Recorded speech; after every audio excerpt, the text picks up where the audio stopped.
Wine Stories, a podcast to discover the world of wine by Étienne Pommier. In the Greek mythology, there was a paradise similar to Elysium in the middle of the great ocean where the virtuous souls would find an idyllic final resting place. The ancient Greeks mentioned it as the Fortunate Isles, or Makaron Nejoi. This etymology gave the term Macaronesia, that refers to the islands located off the coasts of Europe and Africa, including the Azores, Madeira, the Canary Islands, and Cape Verde. For centuries, some have believed them to be the remnants of the legendary continent of Atlantis. But beyond mythology, these lands share many historical and cultural ties, endemic fauna and flora, as well as similar geographical features that make them a coherent group in spite of the distance that separates them. We will discuss Madeira in another episode given the island's unique history and production. So today, in Wine Stories, I invite you to a journey across the Atlantic to discover the wines of the Azores and the Canary Islands.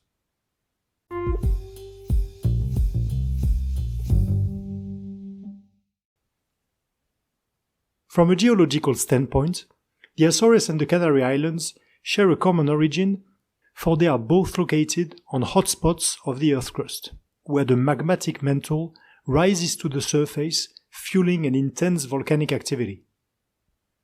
The last volcanic episode in Azores dates back to 1957, and since statistics show an average period of 50 years or so between two eruptions, one might expect another event in the near future. The Canary Islands saw their last eruption in La Palma in 2021, so volcanism is still very much active and keeps on shaping these islands today. It is very difficult to establish a precise classification of the volcanic soils planted in vines, given how diverse they are in terms of composition or structure. However, they do share similar characteristics.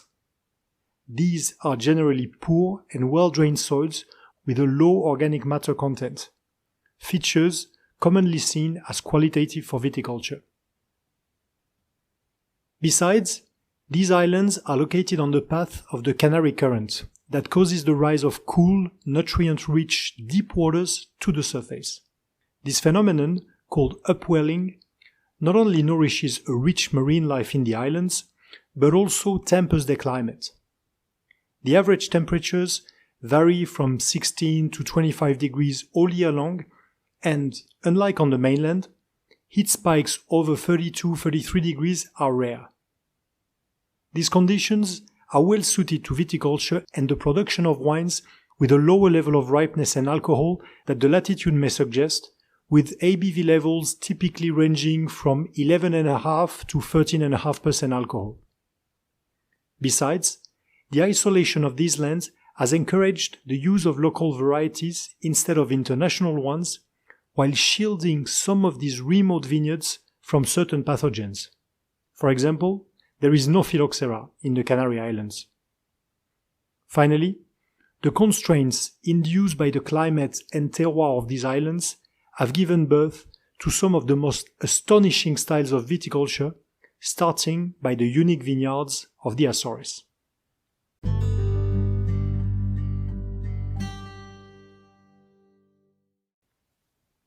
Located between 36 and 38 degrees north latitude, same as Lisboa or New Jersey, the Azores emerge in the middle of the Atlantic Ocean, 1,500 kilometers off the coast of Morocco and 2,000 kilometers from Newfoundland. The region owes its name and emblem to a bird of prey, the goshawk, Azor in Portuguese, and consists of 9 islands divided in 3 groups. The eastern group, with São Miguel and Santa Maria, the central group including Faial, Pico, São Jorge, Graciosa and Terceira, and the western group featuring Corvo and Flores. The vineyards are concentrated in the central group, mainly on Pico and Terceira, on the famous Lajidos or Biscoitos, on the volcanic ashes of Faial, and on the island of Graciosa, which has paid a harsh toll to the phylloxera outbreak in the late 19th century. The maritime climate of the archipelago is mild, with a moderate diurnal range under the influence of the famous Azores high that protects it from heavy depressions. However, the westerly winds bring a high level of humidity and regular rainfalls throughout the year, putting vintners under constant fungal pressure of downy and powdery mildew. Heart of the Azorian viticulture, Pico Island is crowned by the Ponta do Pico that peaks at 2,351 meters. The volcano blocks the clouds that pour up to 5,000 millimeters of rainfall at its summit, but only 1,000 millimeters on the shoreline. This is why all the vineyards are located on the coast between sea level and 300 meters, and Azorian says that the best plots lie where one can hear the crabs singing. However, not only does this proximity to the ocean exposes the vineyards to sea spray, it also forces the growers to plant on the inhospitable soils of the shore, a thick and hard crust of solidified lava, locally known as lajidos or biscoitos. In order to cultivate this particularly harsh terrain, pioneers had to dig with iron bars and sledgehammers to find some soil to plant in at 60 to 80 centimeters depth.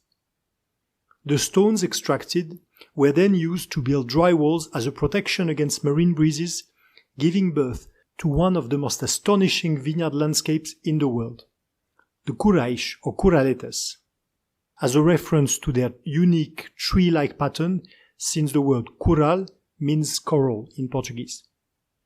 Each vine is enclosed in an outer wall and is divided into several rectangular currais separated by traverses. The number of vines in each curral is determined by the soil's quality, but on these extremely poor soils, density rarely exceeds 1,000–1,500 vines per hectare. Besides, the basalt accumulates heat during the day to radiate it to the vines at night, thus helping the ripening of the fruit. All vines are cultivated and pruned at knee-high level to keep them sheltered from the wind, and obviously all the vineyard work is done by hand.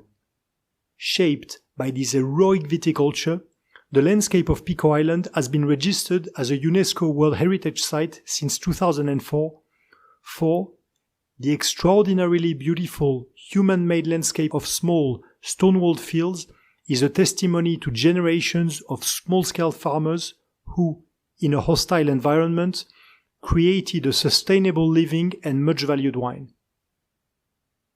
If Pico is the beating heart of Azorian viticulture, another vineyard has been resuscitated in 2017 in the neighbor island of Fayal, a vineyard that was destroyed half a century ago by a raging volcano.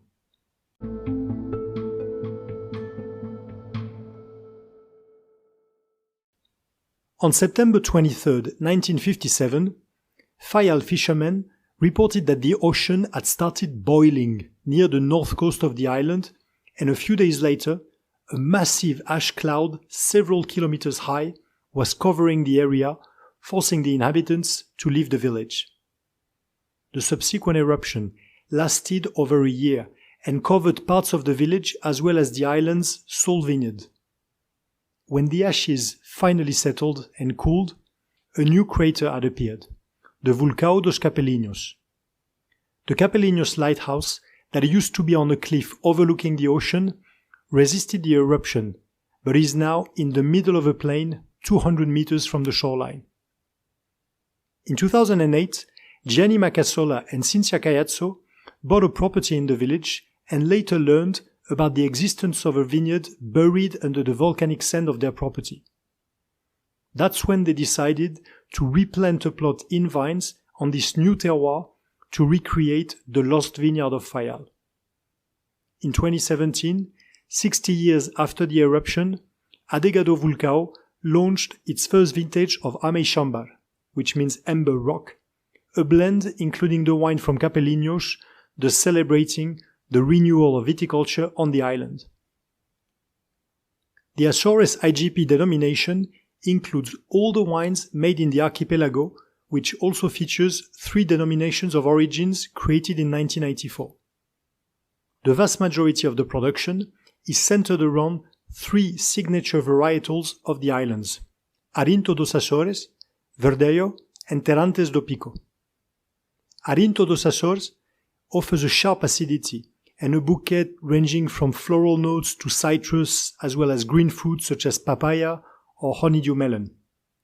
Verdelho is the same cultivar as the one found in Madeira, a variety related to Savagnin that displays intense citrus and pomelo aromas with a crisp acidity. Terrantes do Pico has become extremely rare nowadays and is typically blended with the other 2. The character of Azorian wines comes from the mild maritime climate of the islands as much as their volcanic terroir. Most cuvées are fermented and vinified protectively in stainless steel with selected yeasts. But the finest examples typically come from wild ferments with extended aging on lees. Malolactic conversion is not typically encouraged, but is occasionally allowed by some producers on wines with a longer maturing. You really have to taste these wines in order to understand the quality potential here. And I invite you to look for bottles of Adega do Vulcão or Azores Wine Company, 2 of Pico's most interesting producers. Arinto dos Azores and Verdelho primarily display citrus and green fruit flavors, and the wines always possess a sharp acidity. On these windswept coasts, sea spray drips through cracks in the rocks and mixes in the subsoil with rainwater. Digging in the fractures of the basalt, the roots find the water they need to sustain the vine, a heavily mineralized and slightly salty water. In these conditions, it seems intuitive to explain the saline and smoky minerality of these wines by the combination of the volcanic soil and intense maritime influence.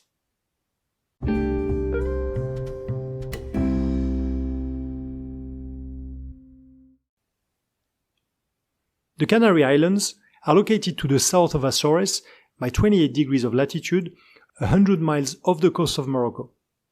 The name Canarie Insulae, or Dog Islands, possibly comes from the presence of wild dogs found by the first Europeans, unless it refers to the Canarii, a nomadic Berber tribe who first arrived on these islands. The archipelago comprises 7 islands: Fuerteventura, Lanzarote, Gran Canaria, Tenerife, La Gomera, La Palma, and El Hierro. Lanzarote and Tenerife are the ones where viticulture is most developed, but La Palma also has a long winemaking tradition, and Gran Canaria starts producing as well. Lanzarote is the driest, most mineral and most volcanic landscape of them all. It rains barely 200 millimeters a year, which makes it almost a desertic climate, and the island is covered in volcanic sand and rocks. This unique landscape was created by the eruption of the Timon fire in 1730, which deposited a layer of ash over a large portion of the island. This eruption lasted 6 years, 6 years of constant explosion and pyroclastic flows that forced inhabitants to flee, destroyed a dozen villages, and scorched the earth under a layer of black sand. This sand eventually proved essential for viticulture in Lanzarote, for it allows morning dew and scarce rainfalls to infiltrate in the subsoil, where it is then protected from sunlight and thus evaporation. In order to plant vineyards, vintners have dug small craters in the sand to reach the soil underneath, and often build small half-moon-shaped stone walls around each vine to protect them from the constant winds. In the Jeria Valley, this form of viticulture has shaped a scorched and lunar landscape with green patches of leaves in each crater every 3-4 meters or so. From a distance, it looks like shards of emerald scattered by a meteor shower. Lanzarote's main cultivar is Malvasia volcanica, an indigenous grape producing dry, off-dry and sweet wines. The variety has a broad aromatic spectrum reminiscent of peach and magnolia with a supple texture and soft acid. The historical winery of the island is El Grifo, one of Spain's oldest bodegas, founded in 1775. But a new generation of talented producers is emerging nowadays with projects such as Puro Rofe by Rafael Mota, Ascension Robaina, and Pedro Umpierrez. On the westernmost shores of the Canary Islands, the woodland dells and rainforests of La Palma offer a stark contrast with Lanzarote's barrenness. The island, nicknamed Isla Bonita by the locals, has the shape of an inverted teardrop. The huge Caldera de Taburiente, remain of an ancient collapsed volcano with walls over 2,400 meters high, occupies the north of the island. At the foot of the mountain, in the northwest, lies the village of Garafilla, where some of the vineyards can be found. The south of the island is split in the middle by a 20-kilometer-long volcanic cordillera, the Cumbre Vieja. This is where the last eruption occurred on September 19, 2021, and lasted until Christmas. Several villages were buried under lava flows. If the people of La Palma have been shocked by the phenomenon and the destruction, they have also been amazed to see in action the telluric forces that have created their island, and I have no doubt that, over time, they will reclaim the land scorched by the volcano. This is what they did in the south, around the tip of the island in Fuencaliente, where many vineyards are planted. The leading winery there is Bodega Matías y Torres, a family estate founded in 1885 and specialized in Malvasia white wines. But this Malvasia, probably from Crete originally, is different from the one in Lanzarote, and it produces in this very windy terroir a late harvest sweet wines of superior complexity. A local saying tells that the one who came to Fuencaliente without tasting the wine came for nothing.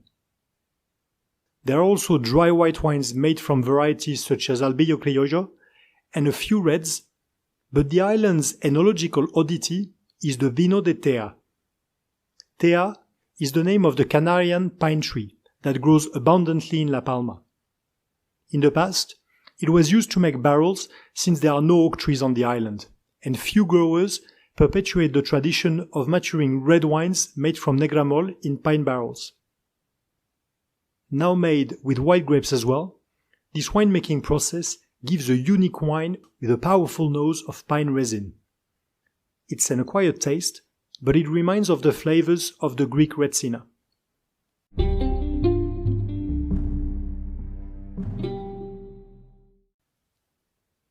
But the island where beats the heart of Canarian viticulture and where most vineyards are planted is Tenerife.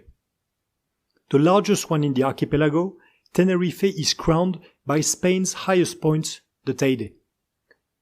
The Teide plays an essential role in Tenerife's climate, as it divides the island in distinct areas according to their exposure to the trade winds, from really maritime with intense rainfalls to hot and dry. The northeast is Tenerife's coolest and most humid area, around the town of La Laguna in the Tacoronte-Acentejo appellation. The north coast is a little warmer, but still receives sufficient rainfall in the historical area of La Orotava. The northwest tip of the island makes the Icoden Daute Isora appellation, and the two drier denominations in the south are Abona and Guimar. The climate in the Canary Islands is warmer than in Azores, for the influence of the cooling Canary Current is tempered by the Sirocco, known here as Calima, a warm, dry wind coming from the Sahara Desert. This mild climate allows the planting of a vast diversity of grapes, including a large proportion of red varieties. Altitude is another key factor in Tenerife, especially in the west and in the south, as the cooler nights in mountain vineyards maintain the freshness and balance in the wines, most notably around the villages of Santiago del Teide and Villaflor, with plots planted over 1,000 meters high. Among the many cultivars planted in Tenerife, The most important ones are Listan Blanco and Albillo Criollo for the whites and Listan Negro for the reds. Listan Blanco, better known as Palomino Fino, produces here velvety and mineral wines showing a lovely tension induced by the vineyard's altitude. These are wines of texture and vibrancy rather than sheer aromatic expression, and the finest cuvées display a remarkable persistence and saline tones in the finish.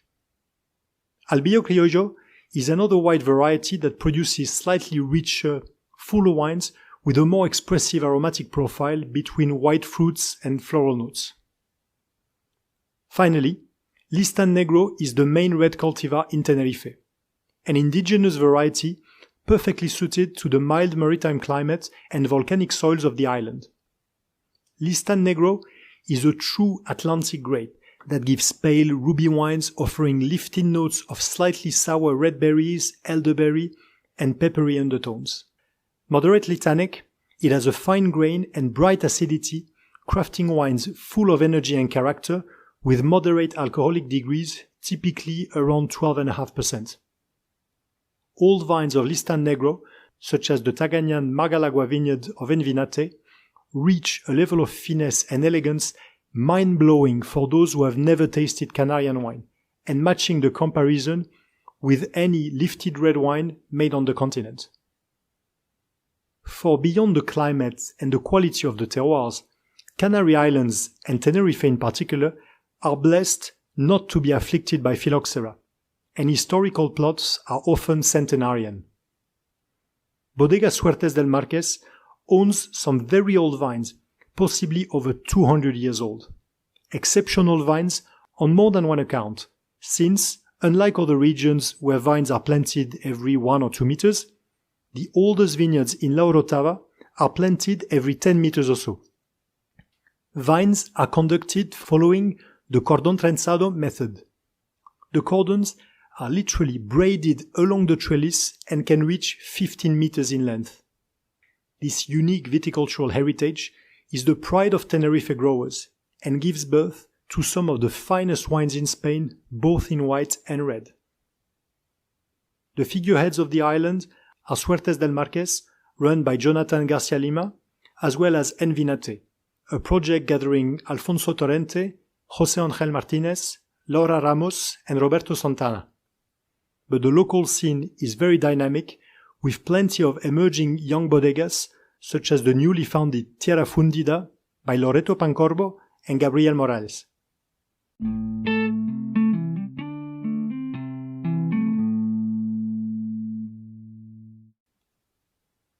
Pico, Tenerife, Lanzarote, La Palma. Who would have thought that these remote islands in the middle of the ocean could make wine? And not only do they make wine, but some of them, either red or white, are authentic Grand Crus, particularly challenging in blind tastings.